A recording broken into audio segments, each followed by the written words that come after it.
Juliana and I have been friends for a few years, and we have been getting to know each other better for several months. Things were going really well between us.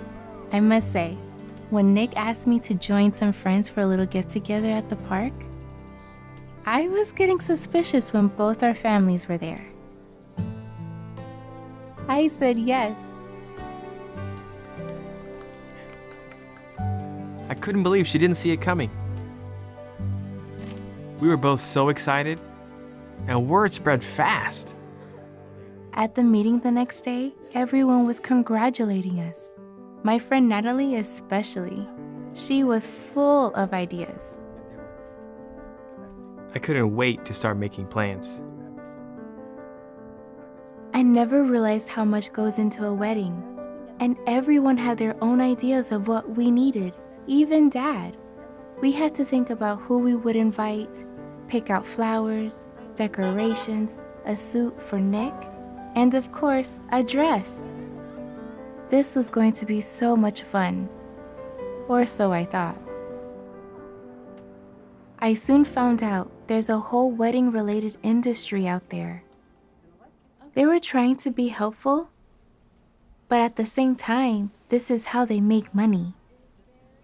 It seemed like nothing they had was modest, and the cost for something I would only wear one day, I couldn't afford that. Everyone was so happy for me, but inside, I was really starting to feel the pressure. When we met back at Juliana's home, I was pretty confused. She had been so happy a few days ago, but now she was so stressed out. It was like nobody was listening to what we wanted. But to be honest, I'm not sure we knew what we wanted either. I thought it would be good if maybe we could just take some time and think about what a Christian wedding should really be like. We had a meeting with Brother Gray and Brother Sharp the next day to discuss using the Kingdom Hall for our wedding. They gave us some helpful reminders, and I'm so glad they did. 1 Corinthians chapter 10 verse 31 says, "Whether you're eating or drinking or doing anything else, do all things for God's glory." Brother Sharp helped us to see that a wedding is a spiritual occasion, and we need to keep Jehovah's standards in mind when we plan for what we will or won't choose to include. Brother Gray showed us 1 John chapter 2 verses 15 and 16. Do not love either the world or the things in the world, because everything in the world, the desire of the flesh and the desire of the eyes and the showy display of one's means of life, originates with the world.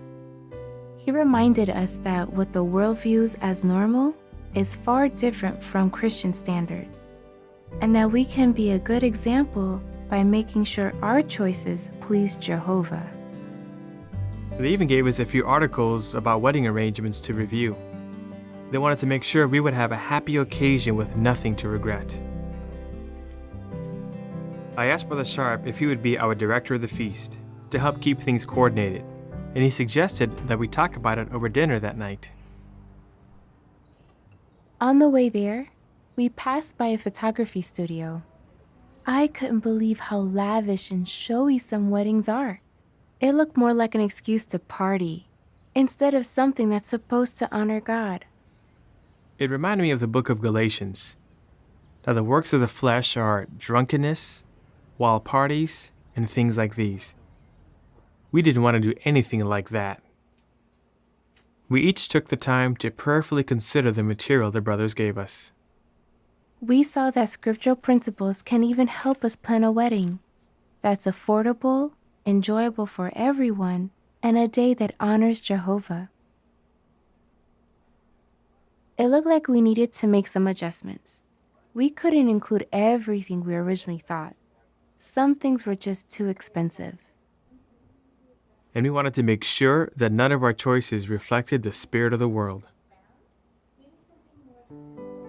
So we decided to start over and make sure we were doing things Jehovah's way.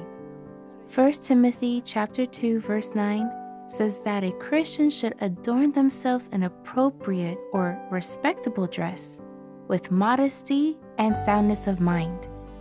It took some work, but we were able to find something affordable, appropriate, and beautiful. I was able to find a nice suit, something I could even wear later.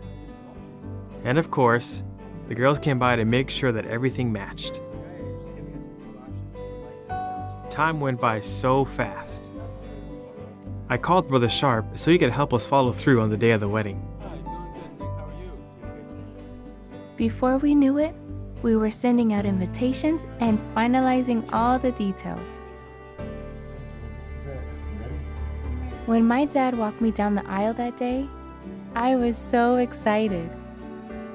Juliana was so beautiful. And the ceremony was just perfect.